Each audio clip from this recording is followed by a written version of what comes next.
Hi friends, ఎలా ఉన్నారు? ఈరోజు వీడియో ఏమిటి అంటే టేస్టీ ములంకాయ పాటోలి అనమాట.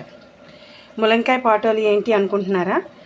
ఏం లేదు, ములంకాయని మొత్తం గుజ్జు మొత్తాన్ని తీసేసి ఇలా పాటోలి ఫ్రైలా చేసేసుకున్నాము అంటే టేస్ట్ సూపర్గా ఉంటుంది. చాలామంది ములంకాయ నవ్వడానికి నచ్చరు కదా, అటువంటి పిల్లలకైతే ఇది బాగా యూజ్ అవుతుంది. ఏంటి అంటే ములంకాయ తినడానికి వాళ్ళకి నోటికి టేస్ట్ అయితే ఇష్టపడుతుంది, కానీ అది నవ్వడానికి నచ్చక చాలామంది అవాయిడ్ చేస్తారు. అటువంటి వాళ్ళు అయితే ఇలా చేసి పెట్టారంటే ఖచ్చితంగా ములంకాయ తినకుండా మానరు అనమాట, అంత టేస్ట్గా ఉంటుంది. అలాగా తినడానికి కూడా ఈజీగా ఉంటుంది. ఇది ఏదైనా పిల్లలకి ఈవినింగ్ స్నాక్లా పెట్టినా, లేదు డిన్నర్లోకి పెట్టినా, మామూలుగా రైస్తో పాటు కర్రీలా పెట్టినా, సాంబార్తో కానీ పప్పుతో కానీ టేస్ట్ అయితే సూపర్ ఉంటుంది. ఓకే ఫ్రెండ్స్, ఇంకా ఇది ఎలా చేయాలో ఏమిటో ముందు ములంకాయ క్యారెట్ కలిపి 65 అనమాట. 65 చేయడం ఎలా అంటే, మనం అనుకున్నట్టు ఏంటంటే ములంకాయ నమిలితే పీచులు వచ్చేస్తాయి, నోటికి తగులుతాయి. 65 చేస్తే ఎలా అవుతుందని అనుకుంటారేమో. అయితే ఫస్ట్ మనం చేయవలసిందల్లా ఏంటంటే ములంకాయని ముందు బాయిల్ చేసేసుకుందాం. చేసేసి అందులో ఉన్న మొత్తం గుజ్జునంతటిని బయటికి తీసేద్దాం. ఏంటంటే ఈ సమ్మర్ వచ్చింది అంటే పిల్లలు ఇంట్లో ఉంటారు కాబట్టి వాళ్ళకి రకరకాలు తినాలనిపిస్తుంది. అయితే మనం ఏది చేసి పెట్టినా ఆయిలీ ఫుడ్ అనేసరికి వెంటనే ఈ సమ్మర్లో దాహం పట్టుకొని రకరకాల ఇబ్బందులు పెట్టుకుని ఉంటుంది. కాబట్టి ఇలా ఏదైనా మీరు చేసి పెట్టారంటే ఇది మనకి రైస్తో తిన్నా బాగుంటుంది, లేదు స్నాక్ ఐటెంలా కూడా తినొచ్చు. ఇది చాలా టేస్ట్ అయితే ఉంటుంది. ఏం లేదు, ఇదిగోండి ఇది ఇలా మొత్తం మనం బాయిల్ చేసేస్తాం. చూడండి, పెద్ద ములంకాయలు 2 తీసుకున్నాను, మంచి గుజ్జు బాగా ఉన్న ములంకాయలు అనమాట. ఇవి చూస్తున్నారా ఎంత ఎక్కువ గుజ్జున్న ములంకాయ. అయితే ఇలాంటి ములంకాయలు తీసుకొని ఒక 3 ములంకాయలు తీసుకున్నాను నేను. దానికోసం ఇక చిన్న సైజు క్యారెట్లు అయితే ఇన్ని పడుతుంది మనకి. అంటే ఈక్వల్ దీనిలో గుజ్జు అనేది తక్కువ వస్తుంది కాబట్టి మిగతా ఇంకేదైనా వేస్తే దానికి కరెక్ట్గా టేస్ట్ అనేది పడుతుంది. దీని టేస్ట్ కలిపి కాంబినేషన్ చాలా బాగుంటుంది అనమాట. సో అందుకని చెప్పి ఇలా క్యారెట్ ములంకాయ కలిపి 65 చేయడానికి అనేసి రెడీ చేసుకుంటున్నాను. ముందు ఇది బాయిల్ చేయడానికి పెట్టేసుకుందాం. ఇవన్నీ ఇలా బౌల్ అయితే తెచ్చుకొని ముందు ములంకాయలన్నీ ఇంట్లో వేసేసి బాయిల్ చేయడానికి పెట్టేసుకుంటే ఈలోగా మనకి ఇది ఆనియన్స్ ఇంకనేమో ఈ క్యారెట్ చిన్నగా చాప్ చేసుకొని రెడీ చేసి పెట్టుకుందాం. ఇవన్నీ ఇలా స్టవ్ వెలిగించుకొని పెట్టుకున్నట్టు కాస్తంత వాటర్ ముక్క మునిగేంత వరకు వాటర్ అయితే వేసుకుంటే మనకు కరెక్ట్గా అది బాగా బాయిల్ అవుతుంది. ఇప్పుడు దీన్ని మేము మూత పెట్టేసి ఇది ఇలా బాయిల్ అవనిద్దాం. మనం ప్రాసెస్లోకి అయితే వెళ్ళిపోదాం. ఇగండి ఇలా బాయిల్ చేసుకున్నాం కదా, మొత్తం ములంకాయని ఇలా తీసేసి దీని గుజ్జు మొత్తాన్ని ఇలా రెడీ చేసి పెట్టుకుందాం. చూడండి, మొత్తం గుజ్జు అంతా ఇలా తీసేస్తే మనకి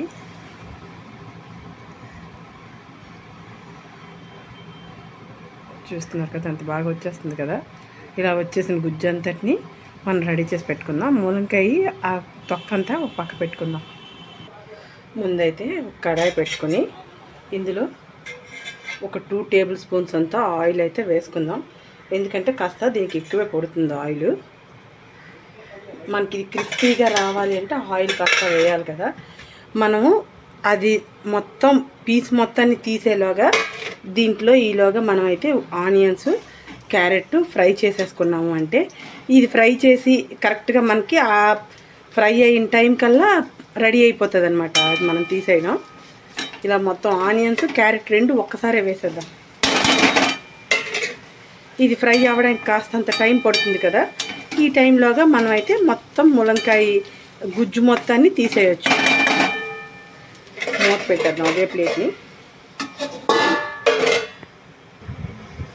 ఇదిగోండి ఇలా గుజ్జు తొక్క ఈ తొక్క అంతా తీసేసి ఇలా వేసేసి అందులో మనం ముందు బాయిల్ చేసుకున్నాం కదా వాటర్, ఆ వాటర్లో ఇది వేసేసి ఉంచేస్తే ములంకాయ మనకి ఏంటి అంటే ఇది కూడా మనం వేస్ట్ చేసుకోవాల్సిన అవసరం అయితే లేదు.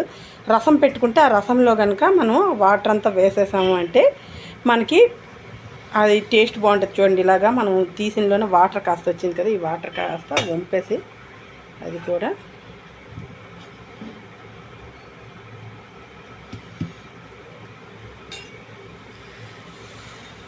ఇప్పుడు ఇందులో కేవలం గుజ్జుకి మాత్రమే ఇది మనం కాస్త డ్రై రావడం కోసం ఇది బేసిన్ ఫ్లోర్ శనగపిండి. ఈ శనగపిండి అనేది ఇందులో కలిపేసుకుందాం. అయితే దీనికి శనగపిండే ఉండాలి అని ఏమీ లేదు. మీకు వరిపిండి అయినా పర్వాలేదు, శనగపిండి అయినా పర్వాలేదు, కార్న్ ఫ్లోర్ అయినా పర్వాలేదు, ఏదైనా పర్వాలేదు. ఎందుకు మనకి ఏమిటి అంటే ఇది కేవలం ఈ ములంకాయ అనేది గట్టి పడడం కోసమే ఈ పేస్ట్ అనేది. చూడండి పేస్ట్లా మారిపోయింది కదా, ఇది మనం ఇలా అవ్వడం కోసం మాత్రమే మనకి, అంటే బేస్మెంట్ కోసంకే ఈ ఫ్లోర్ అనేది మనం యూజ్ చేయడం. సో అందుకని చెప్పి దీనికి ఏ ఫ్లోర్ అయినా పర్వాలేదు. కాకపోతే ఏమిటి అంటే శనగపిండి అనగానే కొంచెం టేస్ట్ మరింత రెట్టింపు అవుతుంది కదా, అందుకని చెప్పి నేనైతే శనగపిండి మాత్రం వేశాను. అది అంటే మనకి పకోడీ టేస్ట్ వస్తుంది కాబట్టి పిల్లలు బాగా ఇష్టపడి తింటారని ఇలా చేస్తున్నాను. అది అందుకని ఇగోండి ఇలా కలిపి రెడీ పెట్టుకున్నాం కదా. ఇంకా మనం అది ఈ క్యారెట్ ఇంకా ఆనియన్స్ కలిపి ఫ్రై చేయడానికి పెట్టాం కదా, అది ఎంతవరకు వచ్చిందో చూద్దాం. ఇదిగోండి ఇది ఇలా లో ఫ్లేమ్లో ఫ్రై అవుతుంది కదా, ఇది ఇంకా మూత తీసి చూస్తే ఎంతవరకు వేగిందో మనకైతే తెలిసిపోతుంది.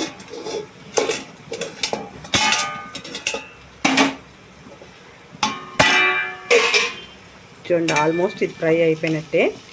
ఇంకా ఇందులో మనం పేస్ట్కి తగ్గ సాల్టు, ఇంకా అల్లం వెల్లుల్లి పేస్టు, రెడ్ చిల్లీ పౌడరు. అయితే ఇందులో అల్లం వెల్లుల్లి పేస్ట్ కాకుండా ఇలా కచ్చా పచ్చగా చితకొట్టుకుని వేసుకుంటే మనకి టేస్ట్ అనేది చాలా బాగా వస్తుంది అన్నమాట. ఇప్పుడు ఇంకా టేస్ట్కి తగ్గ సాల్ట్ అనేది యాడ్ చేసేసుకుందాం. మామూలుగా అయితే అసలు ఆనియన్స్ ఫ్రై చేయడానికి పెట్టేటప్పుడే సాల్ట్ అనేది యాడ్ చేసేయాలి, కానీ ఇలా ఫ్రై అయితే క్యారెట్ అనేది బాగా ఫ్రై అవుతుంది.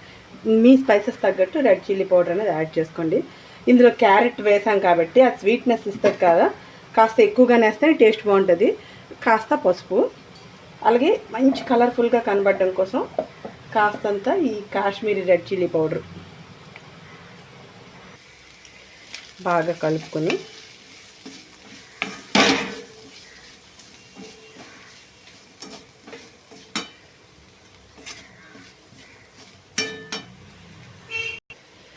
మనం ములంకాయ శనగపిండి కలిపి మిక్స్ చేసుకున్నాం కదా, ఇది కూడా ఇందులో వేసేసి ఇలా సిమ్లో అలా కాస్త డ్రైగా అయిపోవాలన్నమాట. ఇది పూర్తిగా డ్రైగా అయిపోయేంత వరకు సిమ్లోనే అలా ఫ్రై చేస్తూ ఉండాలి.